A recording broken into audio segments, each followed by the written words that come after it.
Hey guys, welcome to my YouTube channel. Welcome to Simplified Nursing Hub. तो मैं आज फिर से एक नया टॉपिक के साथ आई हूँ। आज थोड़ा सा जो सब्जेक्ट वो अलग होगा, that is obstetric and gynaecology का 4th ईयर का एक टॉपिक है। तो चलो देखते हैं क्या टॉपिक है, let's begin with the topic है that is minor disorders of pregnancy. मतलब जो कॉमन प्रॉब्लम्स जो आपको एक महिला में प्रेगनेंसी के दौरान दिखाई देगी उसके बारे में आज डिटेल में मैं सिखाऊंगी, वो भी एक सिस्टम वाइज मैं आपको सिखाने वाली हूँ। तो let's start with the topic. First we will see about digestive system. In that first one is nausea and vomiting. It is common in first trimester and subsides in the third month of pregnancy. It is caused by increased secretion of HCG and progesterone.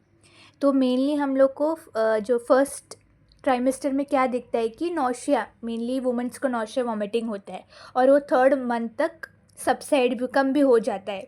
ये क्यों होता है? ज़्यादा secretion of HCG hormone, that is human chorionic gonadotrophin hormone है, और progesterone जिसके वजह से फीमेल में नौशिया और वॉमिटिंग होता है। सेकेंड है constipation. It occurs due to effect of progesterone.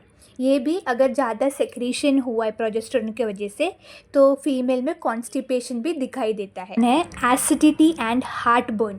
It is caused by increase level of progesterone, decrease GI motility. ये भी कि अगर प्रोजेस्टेरॉन का लेवल ज़्यादा हुआ तो फीमेल में एसिडिटी और हार्ट बर्न भी होता है। तो जो अपना गैस्ट्रोइंटेस्टाइनल का जो फंक्शन है वो डिक्रीज़ हो जाता है इसके वजह से। This excessive salivation, increase salivation in the mouth, ज़्यादा सलाइवा प्रोड्यूस होने चालू हो जाता है in the first trimester second trimester में भी। नेक्स्ट है पाइका, क्रेविंग्स ऑफ अनन्यूट्रिटिव फूड्स और अननेचुरल सब्सटेंसेस। सम फीमेल्स में हमें दिखाई देता है कि वो लोग चॉक खाना चालू करते हैं, सैंड खाते हैं, वो जो अनन्यूट्रिटिव है, कुछ उसमें न्यूट्रिशन नहीं है, प्रोटीन नहीं है, कुछ नहीं है। ये भी एक डिसऑर्डर्स प्रेगनेंसी में दिखाई देते हैं।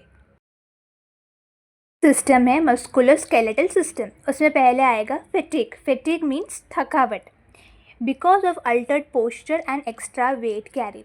क्योंकि बच्चे का वेट भी एक माँ कैरी करती है, तो उसके वजह से ज़्यादातर क्या है कि हम लोग स्काइफोसिस और लॉर्डोसिस पोजीशन में होते हैं। लॉर्डोसिस पोजीशन है मेनली। तो क्या होता है, उसके वजह से हम जो महिला को थकान बहुत महसूस होती है। This backache, it occurs due to lordosis, due to enlarge uterus which change the line of gravity of force. जैसे मैंने पहले बोला, मेनली जो मदर का पोजीशन है वो लॉर्डोसिस फॉर्म में होता है।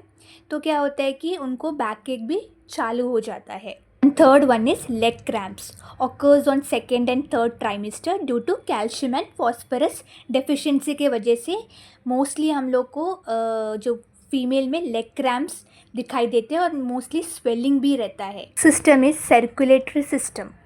The first one is varicose vein, due to obstruction in the veins. अगर अपने लेग्स वगैरह में प्रॉपर ब्लड सप्लाई नहीं जा रहा है, प्रॉपरली एक मदर वॉक नहीं कर रही है, तो वेरिकोज वेन का प्रॉब्लम हो सकता है। Third is ankle oedema, due to vasodilation, venous stasis and increase venous pressure below the uterus. System is nervous system, and the first this is insomnia, that is sleeplessness caused by fetal movements. अगर बच्चे का position ज़्यादातर हमेशा change होता रहता है जिसकी वजह से एक माँ अच्छी तरह से सो नहीं सकती, ये भी एक डिसऑर्डर्स है, माइनर डिसऑर्डर्स ऑफ प्रेगनेंसी के अंदर आता है। Next is headache, due to anxiety and tension. If अगर मदर बहुत ज़्यादा सोचती है अपने बच्चे के बारे में तो उससे भी क्या एंग्जाइटी टेंशन लेगी, तो उससे क्या होता है कि एक माँ को हेडेक, स्ट्रेस सब आएगा जो बच्चे के लिए अच्छा नहीं है। तो ये भी एक डिसऑर्डर है प्रेगनेंसी के टाइम पे। कार्पल टनल सिंड्रोम, उसका मतलब है नमनेस इन हैंड। ये क्यों होता है हैंड में जो numbness? Due to compression of median nerve and retention of excess fluid. अगर एक वो जो मीडियन नर्व ज़्यादा कंप्रेस हो गया है तो नमनेस आ जाता है। अपना कोई भी नर्व अगर कंप्रेस हो गया है तो वो नमनेस आता ही है वो जगह पर, और ज़्यादा फ्लूइड का रिटेंशन अगर हुआ उससे भी नमनेस होता है। तो इससे क्या बोलते हैं? Carpal tunnel syndrome. System is genito urinary system, उसमें फर्स्ट है वजाइनल डिस्चार्ज, उसको हम लुकोरिया भी बोलते हैं। We are going to see about the respiratory system. उसमें ब्रेथलेसनेस होता है। जब अपना बेबी बम बड़ा हो जाता है तो वो एनलार्ज यूट्रस के वजह से एक फ़ीमेल को सांस लेने में कभी कभी तकलीफ़ होता है। That is the main reason. MS integumentary system, that is the skin. तो स्किन में मेनली क्या फीमेल में दिखाई देते हैं? Stretch marks. There will be stretch marks in the abdomen.